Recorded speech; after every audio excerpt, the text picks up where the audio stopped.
Assalamualaikum warahmatullahi wabarakatuh. Perkenalkan, kami dari kelompok 9 yang beranggotakan Siti Arauda J. Mahmud, Zelvia Aidon Fasya, Siti Ryan Umami, Langgeng Banu Aji, dan Andiko Setiaputra. COVID-19 atau Coronavirus Disease 2019 adalah sebuah penyakit yang disebabkan oleh jenis coronavirus baru, yaitu SARS-CoV-2, yang dilaporkan pertama kali muncul di Tiongkok, tepatnya di Wuhan, pada tanggal 31 Desember 2019. Gejala yang ditimbulkan oleh orang yang terinfeksi COVID-19 ini adalah adanya gangguan pernafasan akut seperti demam dengan suhu di atas 38 derajat Celcius, batuk dan sesak nafas bagi manusia. Selain itu dapat disertai dengan lemas, nyeri otot, dan diare. Pada penderita COVID-19 yang berat dapat menimbulkan pneumonia, sindrom pernafasan akut, gagal ginjal, bahkan sampai kematian. Masyarakat dunia sudah berupaya mencegah penyebaran virus ini. Dan di Indonesia sendiri sudah menerapkan aturan social distancing serta physical distancing.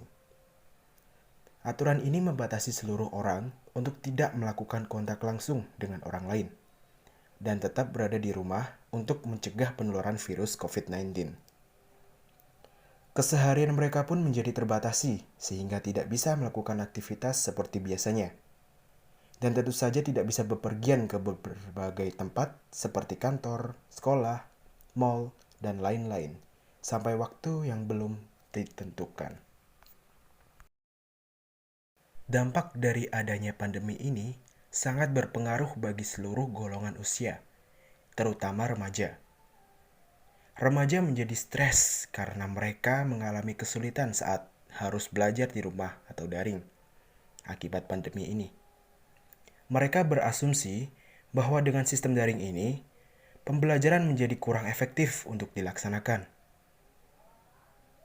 Berdasarkan survei yang dilakukan KPAI, sebanyak 79,9% anak berpendapat bahwa interaksi berkurang dan guru hanya memberikan tugas berat saja sehingga anak mengalami peningkatan stres. Dan 20,1% yang menganggap adanya interaksi dalam proses pembelajaran. Ternyata, dampak negatif dari adanya peraturan seperti social distancing dan physical distancing serta PSBB, anak-anak merasa jiwanya menjadi lebih tertekan. Menurut WHO, stres yang muncul selama masa pandemi bisa berupa rasa takut dan cemas mengenai kesehatan diri dan kesehatan orang terdekatnya. Pola tidur atau pola makan menjadi berubah, sulit berkonsentrasi, hingga menggunakan obat-obatan atau narkoba.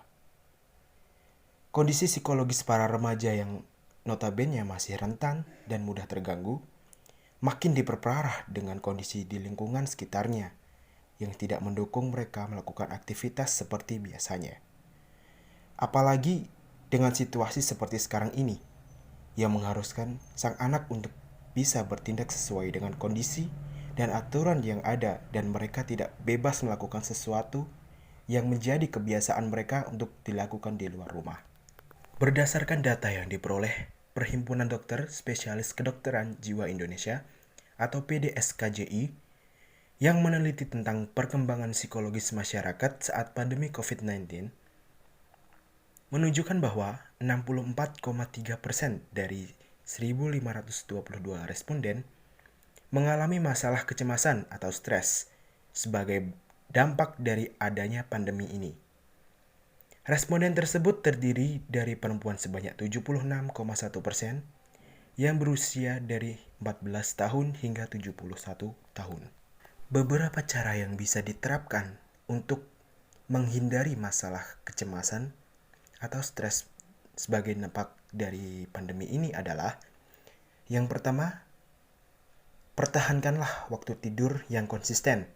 Batasi konsumsi kopi dan alkohol. olahraga, dan menjauhi gadget supaya lebih cepat tidur.